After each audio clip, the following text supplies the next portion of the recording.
From a director who started writing the script as a lonely teenager, to a film where the hero and villain never actually meet face to face, Luc Besson's colorful sci-fi masterpiece hides some truly bizarre secrets.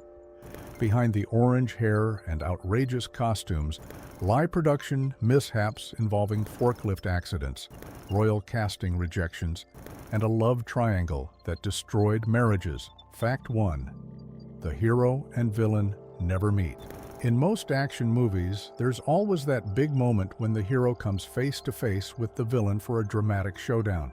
But The Fifth Element breaks this rule in the most unusual way possible. Throughout the entire 2-hour film, Bruce Willis's character Corbin Dallas and Gary Oldman's villain Jean-Baptiste Emmanuel Zorg never actually meet, speak to each other, or even acknowledge that the other person exists. This isn't just a minor detail that slipped by during editing. It was a deliberate creative choice by director Luc Besson that makes The Fifth Element almost unique among blockbuster films. While Dallas is busy trying to save the world with Lilu and the mysterious stones, Zorg is working behind the scenes as the arms dealer trying to help the ultimate evil destroy everything. The two men are operating in completely separate storylines that somehow weave together without the main characters ever crossing paths. The closest these two major characters ever come to meeting happens near the end of the film in one brief blink and you'll miss it moment. As Corbin Dallas is rushing toward the hangar on the luxury cruise ship Floston Paradise, Zorg is walking away from that same area after his failed attempt to retrieve the stones. For just a few seconds, they pass each other in a corridor near some elevators, but neither man knows who the other is or realizes they're looking at their greatest enemy. This unusual storytelling choice means that Dallas never knows there's a specific person working against him, and Zorg never realizes that one particular taxi driver is constantly ruining his plans. It's almost like they're playing a deadly game of cat and mouse without either one knowing the other player exists. Bruce Willis finished filming most of his scenes before Gary Oldman even started working on the movie, which made this separation even more complete during the actual production process. Fact 2. Prince rejected Ruby Rhod over fake ass. Before Chris Tucker became the flamboyant radio host Ruby Rhod, director Luc Besson had his sights set on one of the most iconic performers of the 1980s and 90s, Prince. The Purple Rain superstar was actually cast in the role and seemed like a perfect fit for the over-the-top, gender-bending character who would steal scenes throughout the movie's second half. The problem started when Prince met with costume designer Jean-Paul Gaultier to discuss the outrageous outfits that Ruby Rhod would wear throughout the film. Gaultier, who was known for pushing boundaries in fashion, had designed several provocative costumes for the character, including one particular outfit that featured a mesh suit with a padded fringe-covered rear section that was meant to enhance the character's theatrical appearance. During their meeting, Gaultier kept referring to this padded section using the French term faux cul, which literally translates to fake ass in English. However, Gaultier's thick French accent caused a major misunderstanding that would ultimately cost him one of the biggest stars in music. Every time the designer said faux cul, Prince heard what sounded like fake you being directed at him personally. As the meeting continued and Gaultier repeatedly mentioned the faux cul while showing Prince the costume designs, the musician became increasingly offended, thinking that the French designer was deliberately insulting him. Prince, who was known for being particular about how he was treated and spoken to, decided he had heard enough disrespect and walked away from the project entirely. The irony of the situation was that Prince, who had built his career on provocative performances and boundary-pushing fashion choices, ultimately turned down Ruby Rhod because he found the proposed costumes too effeminate for his taste. This was the same artist who had worn high heels, makeup, and gender-bending outfits throughout his entire career, making his rejection of the role even more surprising to the production team. Fact 3. Film negatives got run over by forklift. One of the most memorable scenes in The Fifth Element features the blue alien opera singer Diva Plavalaguna performing her haunting aria aboard the luxury cruise ship, but this iconic sequence almost didn't make it into the final movie due to a freak accident at Los Angeles International Airport. Back in 1997, movies were still shot on actual film rather than digital cameras, which meant that all the footage had to be physically transported from location to location in heavy metal cases. Associate producer John Amicarella received what might be the most terrifying phone call any movie producer could get when he was told to rush to LAX airport immediately. The film case containing all the precious negatives from the diva's opera performance had somehow fallen during the transfer process and been completely run over by a forklift truck. This wasn't just a minor mishap.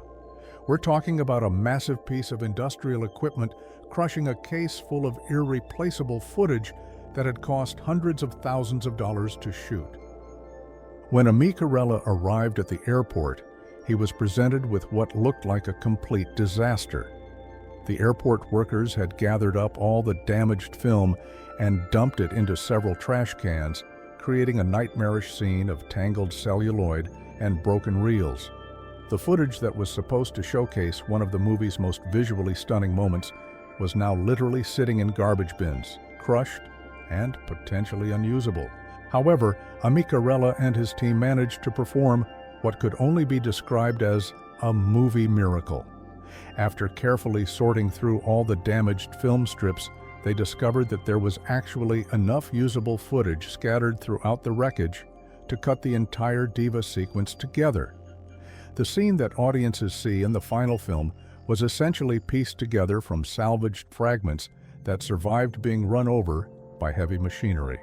Amicarella later said that in all his years working on dozens of different movies, nothing like this had ever happened to him before or since, making The Fifth Element's forklift incident a truly unique disaster in film production history. Fact 4. Milla got cast while hungover at hotel pool. Milla Jovovich's path to becoming Lilu, the mysterious supreme being at the heart of The Fifth Element, happened in one of the most unconventional ways possible, while she was nursing a hangover by a hotel swimming pool. When Jovovich first auditioned for the role in the mid-1990s, she was primarily known as a successful fashion model who had done some acting work, but she approached the audition like she would any high-fashion photo shoot.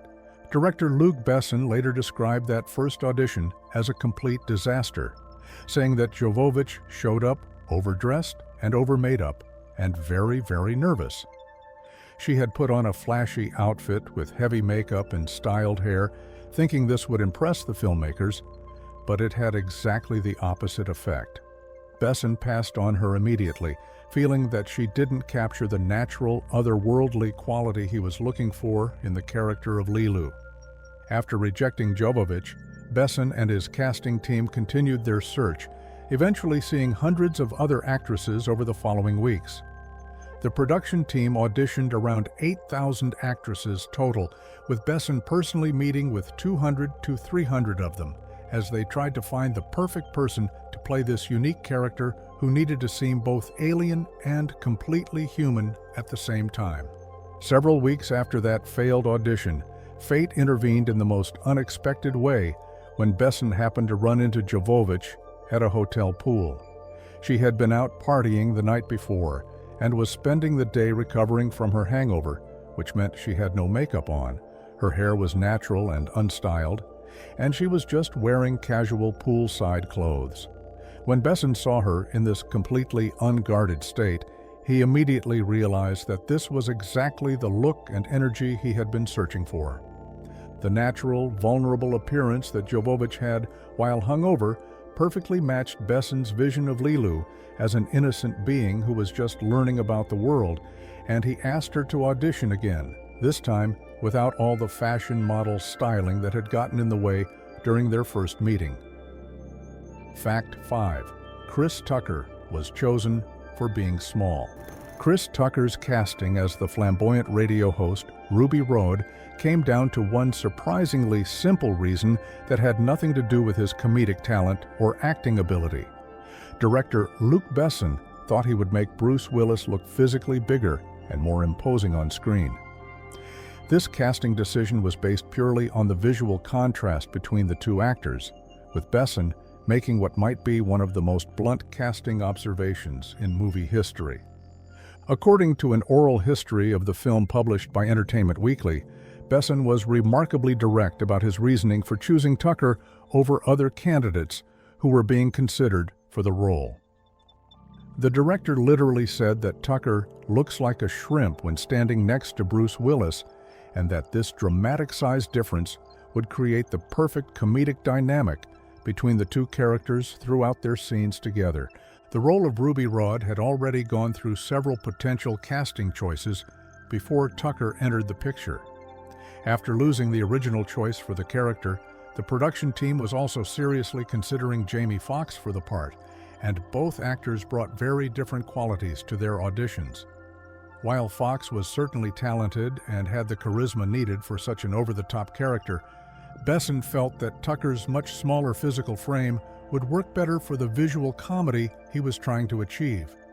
This focus on physical appearance over traditional acting considerations shows just how much Besson was thinking about the visual elements of every scene in The Fifth Element. The contrast between Willis's tough, no-nonsense taxi driver character and Tucker's tiny, hyperactive media personality created an immediate visual joke that worked even before either actor said a single line of dialogue. Tucker's smaller stature also helped emphasize the larger-than-life personality of Ruby Rhod, making the character seem even more outrageous and energetic because he was packed into such a compact frame. The size difference became part of the character's appeal, turning what could have been a simple casting decision into an integral part of the movie's visual comedy. Fact 6. Biggest indoor explosion ever filmed almost burned down studio. During the filming of The Fifth Element, director Luc Besson and his special effects team created what was officially recognized as the largest indoor explosion ever captured on film at that time. But this record-breaking stunt almost turned into a real disaster that could have destroyed the entire production. The massive explosion takes place during the action sequence in the main hall of Floston Paradise, the luxury cruise ship where much of the movie's climax unfolds. In an era when computer-generated effects were still relatively primitive compared to today's standards, Besson insisted on using practical effects whenever possible to make the action feel more realistic and visceral.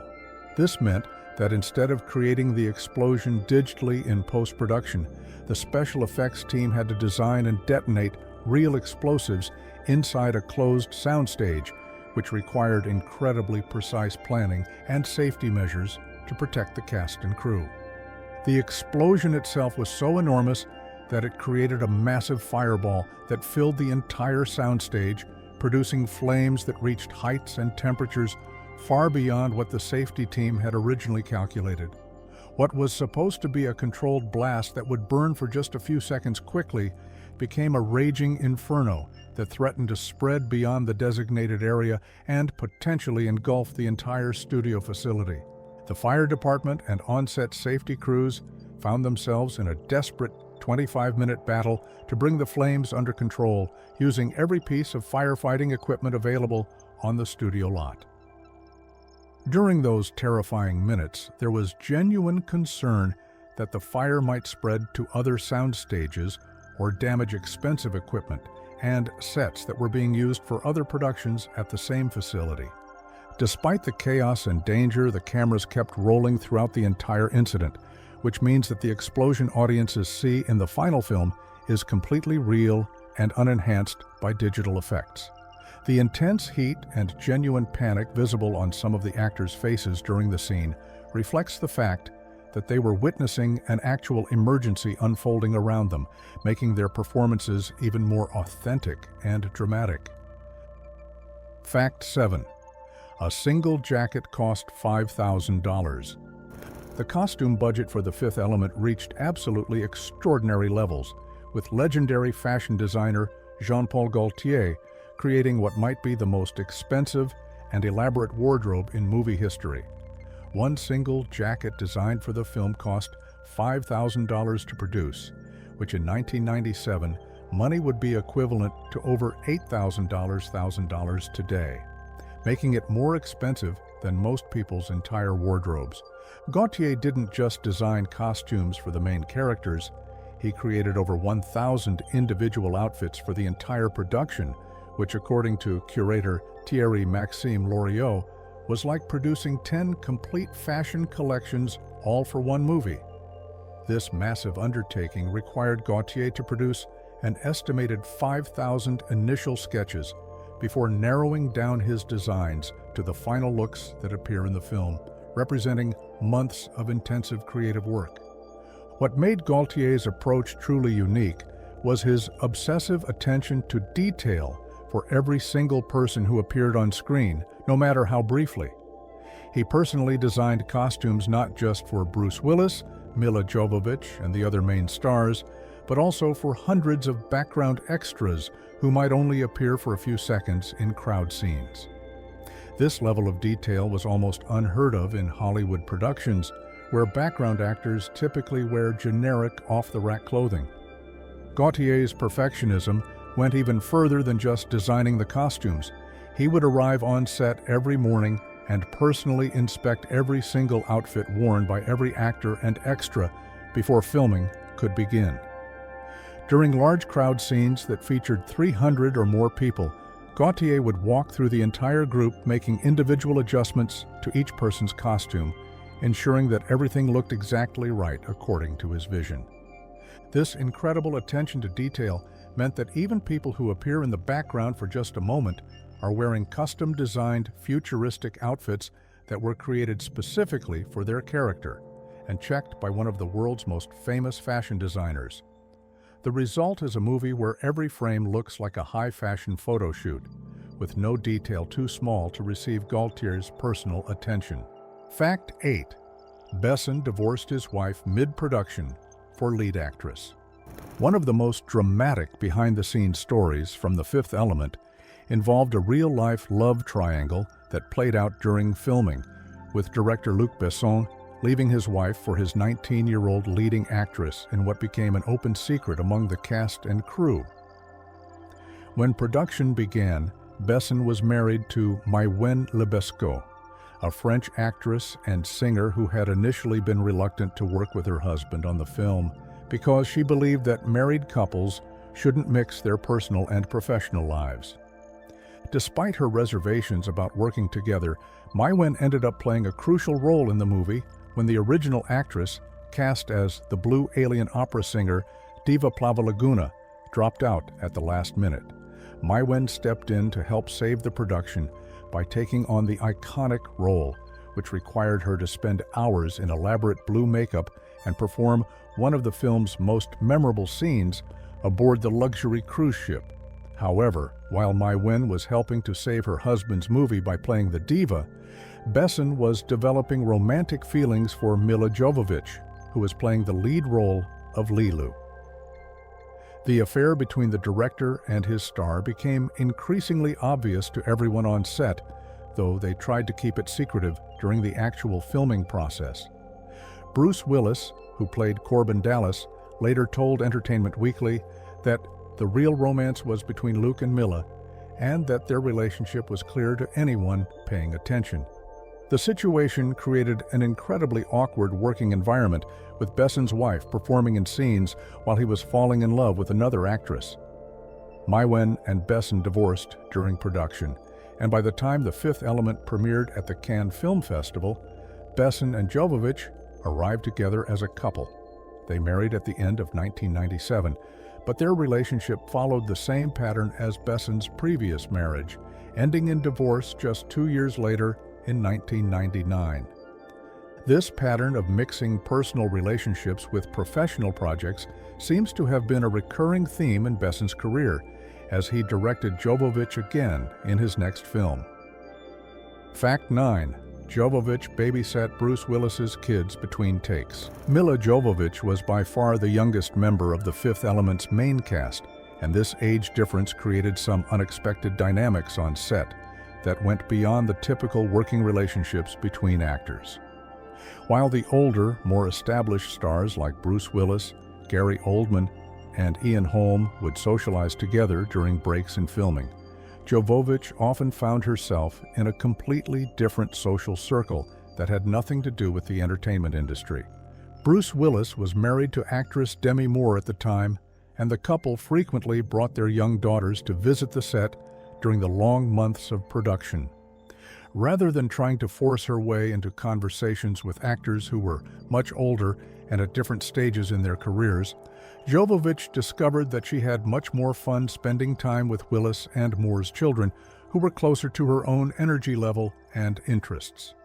This led to an unusual arrangement where one of the movie's lead actresses essentially became the unofficial babysitter for her co-star's family.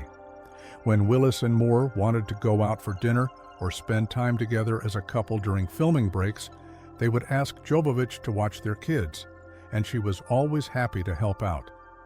Jovovich later joked that she probably had more fun with his kids at the time than she did hanging around with the adult members of the cast. The babysitting arrangement shows just how young Jovovich really was during the production.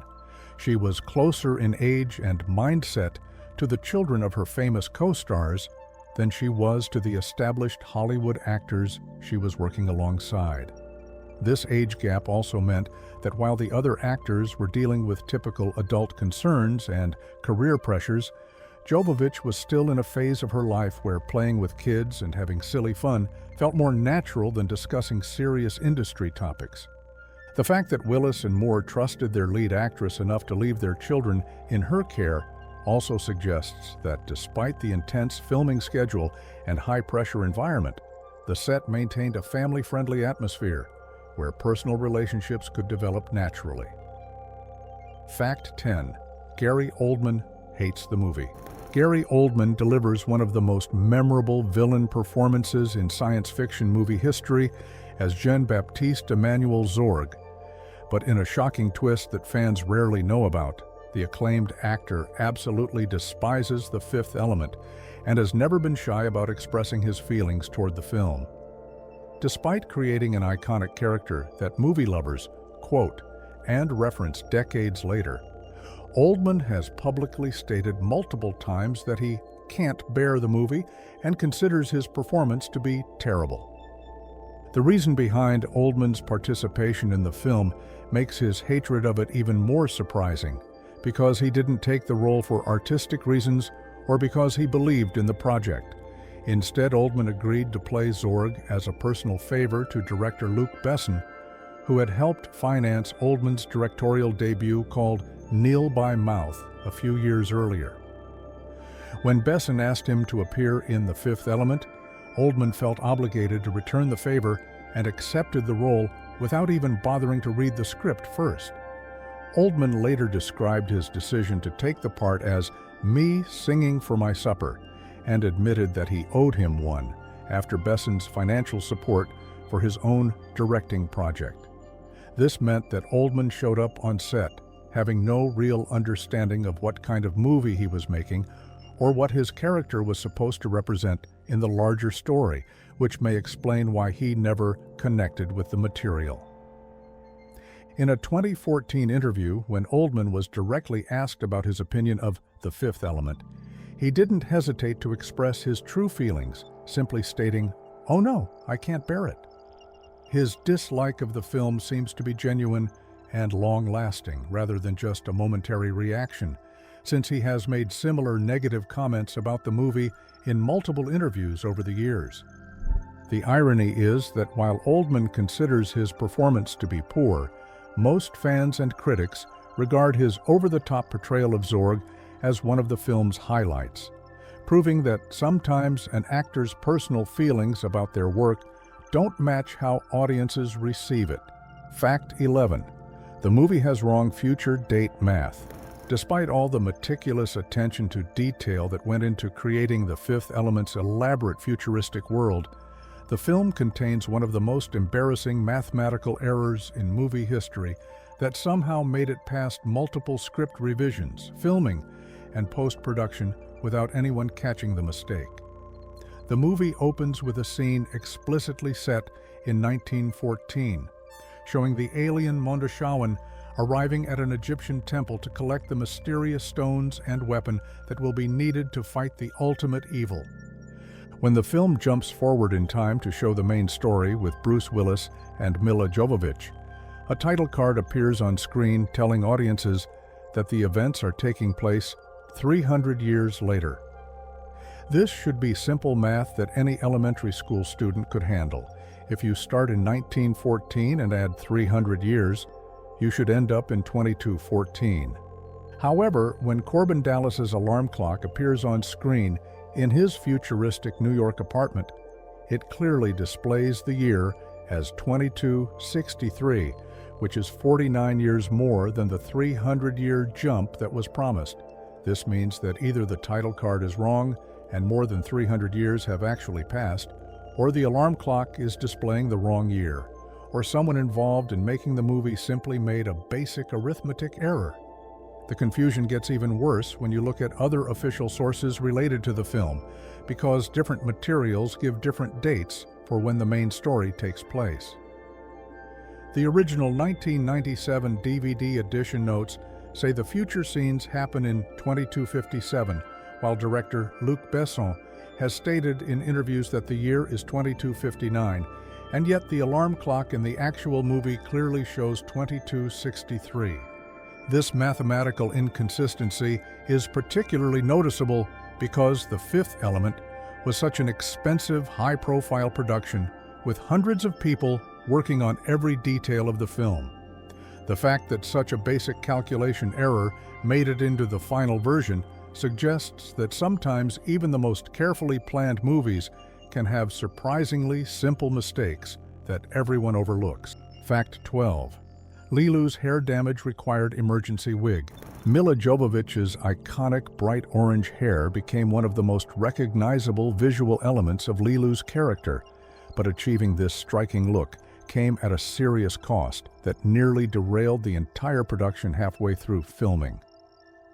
Jovovich's natural hair color is a dark brown, which meant that creating Lilu's vibrant orange shade required an extremely aggressive bleaching process that had to be repeated constantly throughout the months-long filming schedule to maintain the right color intensity. The hair and makeup team had to use incredibly strong bleaching chemicals to strip all the dark pigment from Jovovich's hair before they could add the bright orange dye that would give Lilu her otherworldly appearance. This process had to be repeated every few weeks as her natural brown roots grew out, and each bleaching session caused more and more damage to her hair's structure and health.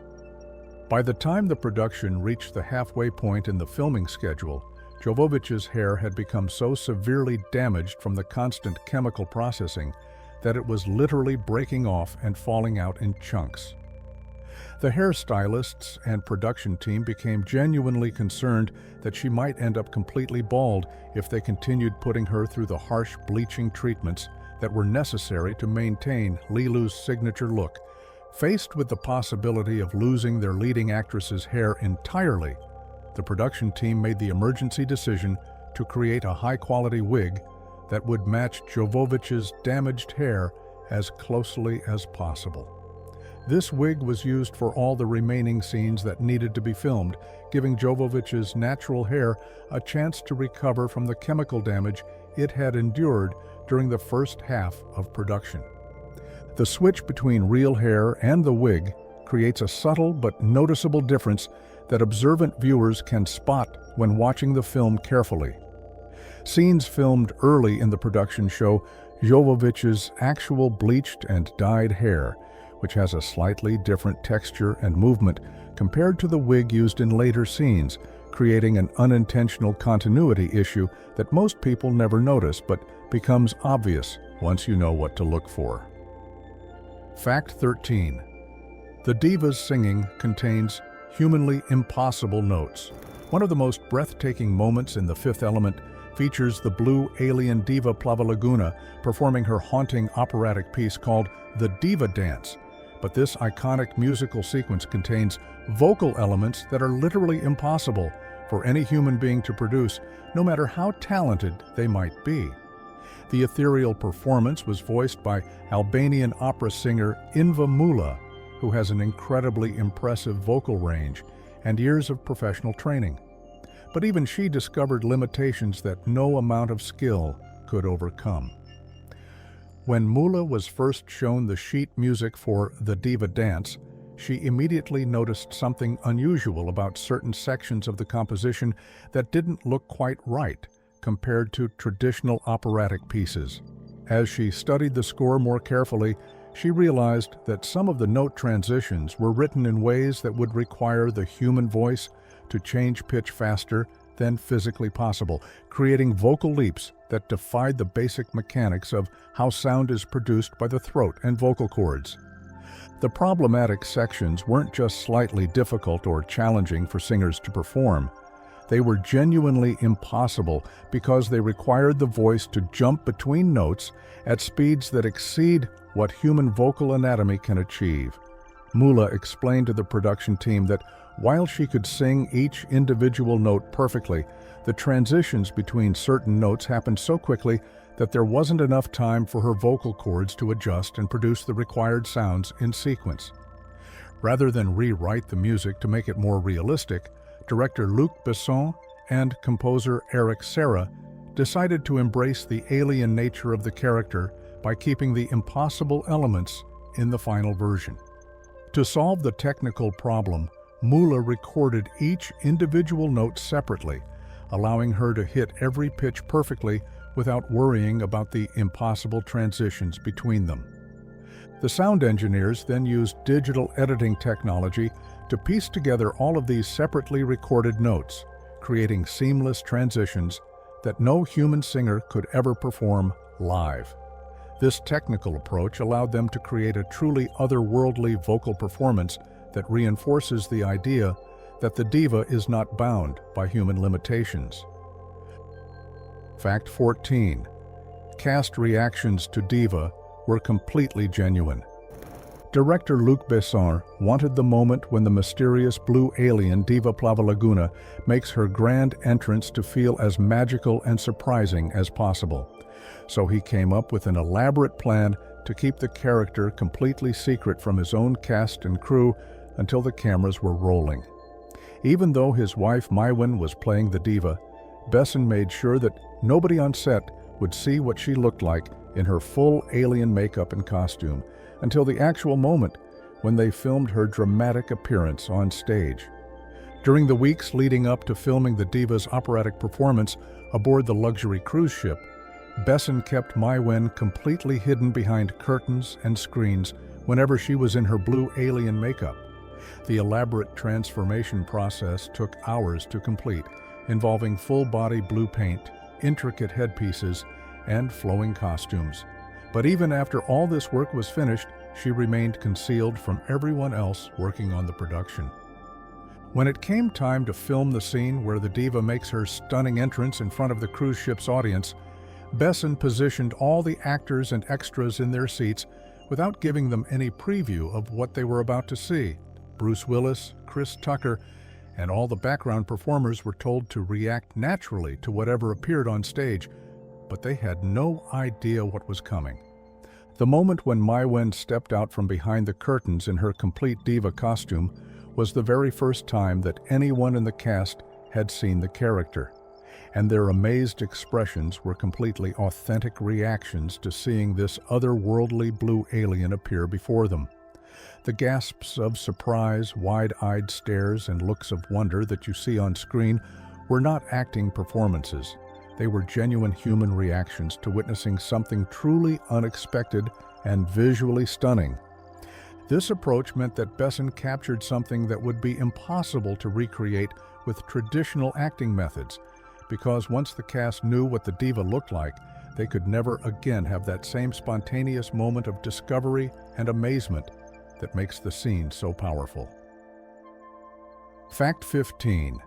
Vin Diesel voiced Corbin's boss uncredited. One of the most disputed pieces of trivia surrounding The Fifth Element involves the identity of the voice actor who played Finger, the gruff taxi dispatcher who gives Bruce Willis's character Corbin Dallas his assignments throughout the film.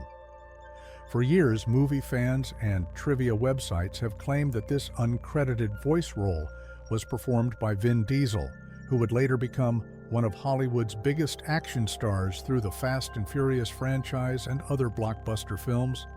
The character of Finger never appears on screen during the movie, existing only as a disembodied voice that comes through Corbin's taxi radio to give him new fares and updates about his job performance.